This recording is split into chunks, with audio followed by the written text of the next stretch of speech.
ನೋಡು ಪಾರ್ಥ,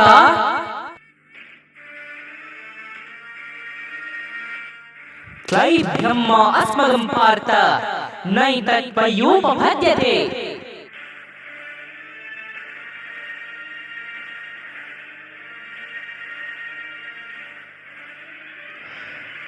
ನಾನು ವಾಸುದೇವ ಕೃಷ್ಣನು ಅಲ್ಲ, ಯದುವಂಶಿಯೂ ಅಲ್ಲ, ನಾನು ಮಾನವನು ಅಲ್ಲ, ನಾನೇ ಪರಬ್ರಹ್ಮನು ಕುರುಶ್ರೇಷ್ಠ.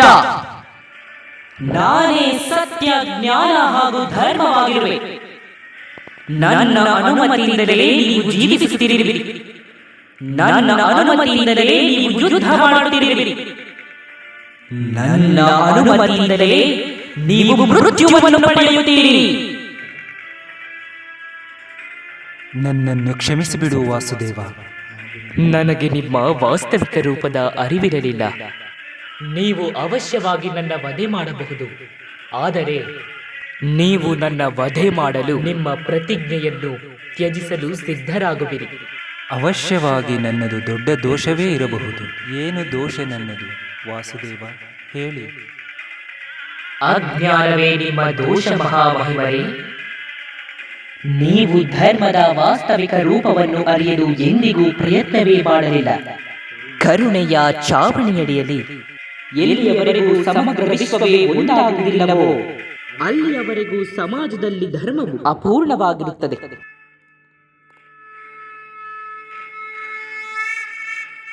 ನೀವು ಕೇವಲ ನಿಮ್ಮ ಪರಿವಾರದ ಬಗ್ಗೆ ಮಾತ್ರ ಯೋಚನೆ ಮಾಡಿದ್ದೀರಿ. ಜಗತ್ತಿನ ಕಲ್ಯಾಣದ ಬಗ್ಗೆ ಯೋಚನೆಯನ್ನು ಮಾಡಲೇ ಇಲ್ಲ ನೀವು. ಆದ್ದರಿಂದ ನಿಮ್ಮ ತ್ಯಾಗವು ಸ್ವಾರ್ಥದ ಇನ್ನೊಂದು ರೂಪವಾಗಿದೆ.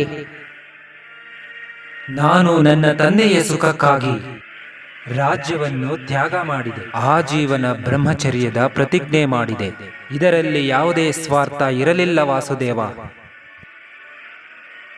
ಬ್ರಹ್ಮಚರ್ಯದ ಪ್ರತಿಜ್ಞೆ ಹಾಗೂ ರಾಜಸಿಂಹಾಸನದ ತ್ಯಾಗ ಅವಶ್ಯವಾಗಿ ಉತ್ತಮ ಕಾರ್ಯಗಳೇ.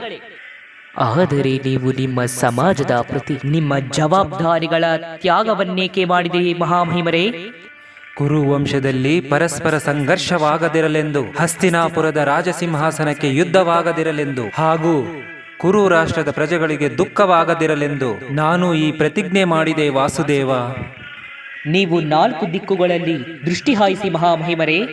ನಿಮ್ಮ ಪ್ರತಿಜ್ಞೆಯು ಈ ವಿದ್ರೋಹವನ್ನು, ಈ ಯುದ್ಧವನ್ನು ತಪ್ಪಿಸಲಿಲ್ಲ ಅಲ್ಲವೇ? ಯೋಚನೆ ಮಾಡಿ ಮಹಾಮಹಿಮರೇ. ನೀವು ನಿಮ್ಮ ಪ್ರತಿಜ್ಞೆಯನ್ನೇ ಧರ್ಮವೆಂದು ತಿಳಿದಿರುವಿರಿ. ಅದು ವಾಸ್ತವವಾಗಿ ಧರ್ಮವಾದರೆ ಈ ಮಹಾಯುದ್ಧವು ಏಕಾಗುತ್ತಿತ್ತು.